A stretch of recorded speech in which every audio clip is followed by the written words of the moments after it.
Everyone, আসসালামু আলাইকুম। কি অবস্থা সবার, কেমন আছেন? তো আজকে হচ্ছে আমরা মাছ এসেছি, আর মাছটা তোমার জন্য না, বুঝছো? না, স্নোবেল খাবে। না, স্নোবেল খাবে, স্নোবেলকে আমি স্নোবেল ধরে খাবে। রেখেছি। যাই হোক, আর এদিকে হচ্ছে আমার বোন এখন মাছটাকে এই মাছটা রান্না আমার করবে। খুব ভালো লাগে খেতে। হ্যাঁ, এই মাছটা আমারও ভালো লাগে মাছটা অনেক। আমার ভালো লাগে। ঠিক আছে, স্নো আমার কোলে আমি হচ্ছে ধরে রেখেছি, না হলে এই মাছটাকে ওই হচ্ছে হামলা করতো কতক্ষণ ধরে। এখন প্যাও প্যাও করছে যাওয়ার জন্য।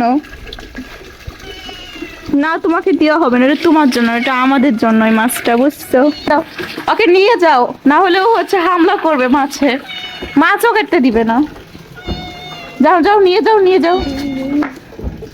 দেখছো, একদম তাজা মানুষ রে। কাটে হচ্ছে বটি দিয়ে হচ্ছে ফোড়াগুলো, আর আপু কাটে হচ্ছে চামচ মোটা দিয়ে। যে, এটা বটি দিয়ে কাটতে গেলে হাত কেটে যাবে। এই যে মোটা মোটা এগুলো আমি কাটতে পারি না। দেখো কি সুন্দর কাটা স্নোগুলা হয়ে গেল। খাবে না। এখন এগুলা তুলো লিমা। আমি তো তুলে দাও, হ্যাঁ। তো গাইস, এখন হচ্ছে দেখবেন আমাদের ম্যাজিক চুটকিতে হয়ে যাবে মাছটা। চুটকিতে হয়ে যাবে। তো গাইস, হয়ে গেছে আমাদের মাছ, ম্যাজিকেই হয়ে গেছে, একটা ম্যাজিকেই। যাই হোক, আর এই তো আমার বোন কি বড় বড় করে কেটেছে দেখেন, একদম রাজকীয় ভাবে। আর মাথাটা অনেক বড় হয়েছে, আর মাথাটা আমার বোন আর আমি খাবো, কারণ অনেক বড় এর জন্য। আর এটা তো মনে করেছেন যে ডিম বের হবে, কিন্তু এটা হচ্ছে মাছের তেল। মাছের তেল। আপু বলছে এটা বেডা মাছ। বেড়া মাছ। যাই হোক, এখন হচ্ছে আমরা রান্নাতে চলে যাব। গাইস, এখন হচ্ছে আমাদের মাছটা হচ্ছে হয়ে গেছে কাটা কুটা। তারপর এখন হচ্ছে আমি ময় মশলা দিয়ে দিয়েছি ভাজার জন্য। তারপর এখন ভাজবো, ভাজার পরে তো আপনাদেরকে আবার দেখাচ্ছি। মাছগুলো সুন্দর করে ভাজা হয়ে গেছে। এখন হচ্ছে আমি এই তো বেগুনকে কষাচ্ছি। বেগুন কষানোর পরে ঝোল দিব, তারপরে তো এই তো টমেটো কেটে রেখেছি, টমেটো দিব সুন্দর সুন্দর করে। তারপরে হচ্ছে মাছ দিব, তারপরে আপনাদেরকে আবার দেখাবো। আর আজকে হচ্ছে আমি বেগুন দিয়ে, আলু দিয়ে, আর হচ্ছে মাছ দিয়ে রান্না করব, কারণ এটা আমার খেতে অনেক ভালো লাগে। এক পিস মাছ, তারপর বেগুন আলু একটু সবজি নিয়ে খেতে অনেক মজা লাগে। তো আপনাদের কেমন লাগে অবশ্যই কিন্তু কমেন্ট করে জানাবেন।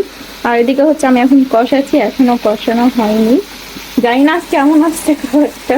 এখন দিয়ে দিয়েছি হচ্ছে কি আর ঝোল, ঝোলের পর এখন হচ্ছে দিয়ে দিব মাছগুলো সাজিয়ে। এই তো মাছ, এখন আমি মাছগুলো সাজিয়ে দিয়ে দিব সুন্দর করে ঝোলের পরে। আর আপু আজকে যাও তা বড় বড় করে মাছ মানে মাছ কেটেছে না। আমি বলছিলাম যে ছোট করে মাছ করো, এটা বলছিলাম, সবাই তো ছোট করেই করে। আমার বোন এটা শুনবে না, আমার বোন বড় করেই মাছ কাটবে। এটা এর মাথা অনেক বড়, আর মাথাটা কেউ খাবে না, শুধু আমি খাই মাথা।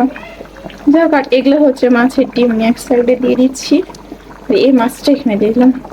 আর এই তো আমার সাজানো হয়ে গেছে। এখন হচ্ছে এই তো প্লেটের এইগুলো তেলগুলো আমি দিয়ে দিলাম। এখন দিব হচ্ছে ঢেকে। আর এদিকেও হচ্ছে চলে এসেছে খাতে, কি যে দুষ্টু, উঠে চলে এসেছে। ও কক্ষ থেকে খাওয়ার লেগে ভাজা মাছ বসেছিল, তারপর আমি হচ্ছে দিনে এখন তো এটা খাচ্ছে, এটা খাচ্ছে না। আমার হাতটা চেটে দাও, আমার হাতটাও চেটে দিচ্ছে। তো কিউটি বুলি, বুলি এটা। গাইস, এদিকে হচ্ছে ফুটে গেছে। এখন হচ্ছে আমি ধনে পাতাগুলো উপর দিয়ে ছিটিয়ে দিচ্ছি, যা সুন্দর লাগে। দেখছো, মিম কমাই দিচ্ছে, ও ধনে পাতা খায় না তো। আর এখন হচ্ছে হয়ে যাবে আমার তরকারি, ধনে পাতা দিলাম সুন্দর করে সাজিয়ে।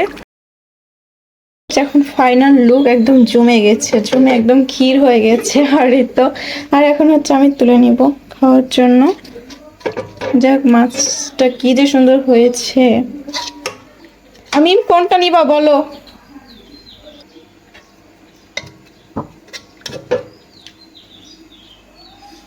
বেগুনও উঠবে, কারণ হচ্ছে বেগুন দিয়ে রান্না করেছি, তো এই জন্য ও বেগুন খাই না। বেগুনের কথা না, আর দিব কিছু বলো? মাছটা ভেঙে গেছে, কোনো কিছু মনে করো না। যাক, আজকের ভিডিও কেমন হলো অবশ্যই কিন্তু কমেন্ট করে জানাবেন। আল্লাহ হাফেজ সবাইকে।